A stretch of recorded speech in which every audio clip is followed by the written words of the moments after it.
Akvaryuma koyduğunuz her taş, kaya, balığınız için ölüm kalım meselesi. Çünkü kaya dizilimi bir dekorasyon değil, hayatta kalma mimarisi. Bugün estetiği bir kenara bırakıp su altı psikolojisine dalıyoruz. Yanlış bir tasarımla arenaya dönen akvaryumlarınızı doğru dizilmiş birkaç kayayla nasıl güvenli bir yuvaya çevireceğinizi konuşacağız. Şu an önümde duran bu boş mata baktığınızda etrafı camla çevrili bir akvaryum hayal etmenizi istiyorum. Bize göre her şey kendi ölçeğimizde, estetik ve simetrik olması gerekiyor. Akvaryumun tam ortasına koyduğumuz bir kaya bizim gözümüze gayet iyi gelebilir. Ancak balıkların gözünden baktığımızda burası sadece bir vitrin değil. Aslında her taşın, her kayanın bir odaya, güvenli bir alana ve bir koridora dönüşmesi lazım. Buna yaşam alanı mimarisi diyebiliriz. Suyun altında estetik, hayatta kalma içgüdüsünün sadece bir yan ürünü gibi. Bilim bize şunu gösteriyor. Arada şeffaf bir engel olsa bile tehditkar bir rakibi görmek zayıf balığı günlerce süren bir strese sokabiliyor. Yani mesele sadece saklanmak değil, görüş hattını tamamen kırmak. Yani akvaryumunuzun su sütununda bir bariyer yaratmazsanız baskın bir balık tüm alanı kendi bölgesi ilan eder. Ve bu akvaryum diğer balıklarınız için bir yuvaya değil, kaçışı olmayan bir arenaya dönüşür. Hangi mimarinin doğru olduğu tamamen hangi balığa baktığınıza bağlı. Mesela Afrika'nın volkanik geçmişine sahip Malawi Gölü'nden gelen çikletleri ele alalım. Yerel dilde kaya balığı anlamına gelen çikletler var. Yani bir çiklet akvaryumu kuruyorsanız hacmin neredeyse yarısını kayalarla doldurmalısınız. Görüş hattını dikine kesen duvarlar ve her balık için ayrı bir mağara şart. Ama dikkat edin, kayaları yerleştirirken düşünceli olmalısınız. Kayaları üst üste koyduğunuzda yaptığınız mağara asla tek çıkışlı olmamalı.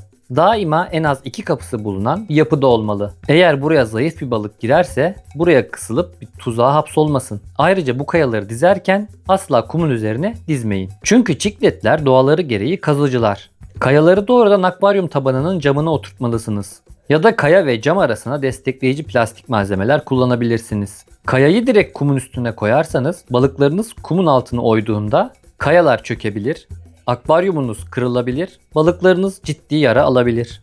Bu yüzden buna dikkat edin.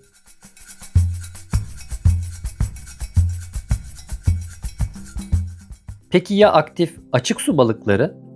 Diyelim ki bu akvaryumda tetra ya da raspora gibi türler bakıyorsunuz. Bu türlerin akvaryumunu kayayla doldurursanız onları mutlu etmezsiniz. Muhtemelen yüzecek alan bırakmadığınız için strese girerler. Bu türler için uygulayabileceğiniz en güzel tasarımlardan biri üçgen kompozisyondur. Bu tasarımda kayaları ve kütükleri sadece akvaryumun bir köşesine yüksek bir tepe oluşturacak şekilde yığarız. Diğer köşeye doğru yavaşça alçalan diagonal bir tasarım. Bu asimetrik yapı akvaryumun diğer yarısında balıkların özgürce ve hızlıca yüzeceği bir açık alan bırakır. Sağdan sola ya da soldan sağa yüzen balıklar için iyi bir yüzme koridoru sağladığı gibi özellikle küçük akvaryumlarda alanın sıkışık görünmesini de engeller ve akvaryumunuz olduğundan daha geniş gözükür. Aramızda kalsın ama bu üçgen tasarım Chico'nun en sevdiği tasarımdır.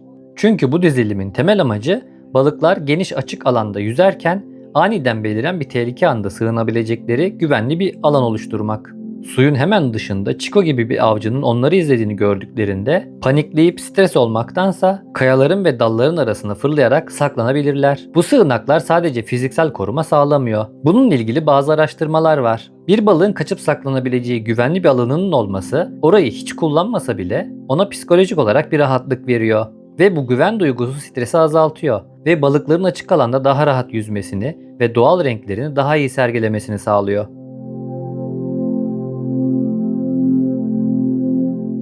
Peki eğer sürü balıklarınız varsa, daha derin bir görüntü yaratmak istiyorsanız, o zaman da Japon estetiğinin iç bükey, U şekli tasarımına geçmelisiniz. Bu kurguda akvaryumun hem sağına hem soluna kaya ve bitki grupları yerleştirmelisiniz. Tam ortada geniş, boş bir vadi bırakırız. Tabii her şeyin mükemmel simetride olması gerekmiyor. Sağda ve solda kaya kütlelerinin olması yeterli. Bu tasarımın güzelliği akvaryumu izlerken gözümüzün doğrudan merkezdeki boşluğa çekilmesi ve akvaryum olduğundan daha derin göstermesidir. Japon felsefesinde ma, yani boşluğa saygı olarak bilinen bu yapı sürü balıkları için oldukça işlevsel. Balıklar tehlike anında kenardaki gölgeliklere ve bitki örtülerinin arasında kaçabilirler. Kendilerini güvende hissettiklerinde geniş vadide sürü halinde süzülebilirler. Hatta bu açık alanlarda yüzen sürü balıkları utangaç dip balıklarına ortalık güvenli sinyali verir ve onları saklandıkları yerden dışarı çıkmaya teşvik eden doğal birer rehber görevi görürler. Bir de dış bükey ada tasarımı var. Bunu da atlamayalım. Bu kurgudaysa kayaları, kütükleri ve bitkileri akvaryumun merkezine bir tepe oluşturacak şekilde toplarız. Kenarlara doğru yükseklik azalır. Eğer akvaryumunuzda melek balığı, diskus gibi disk şeklinde vücutlara sahip türler besleyecekseniz bu tasarım tam onlara göredir. Doğada yoğun ve dikine uzanan bitkilerin arasında gezinmeye alışkın olan bu türler yeterli yüksekliği ve referans noktası olmayan sığ akvaryumlarda strese girebilirler.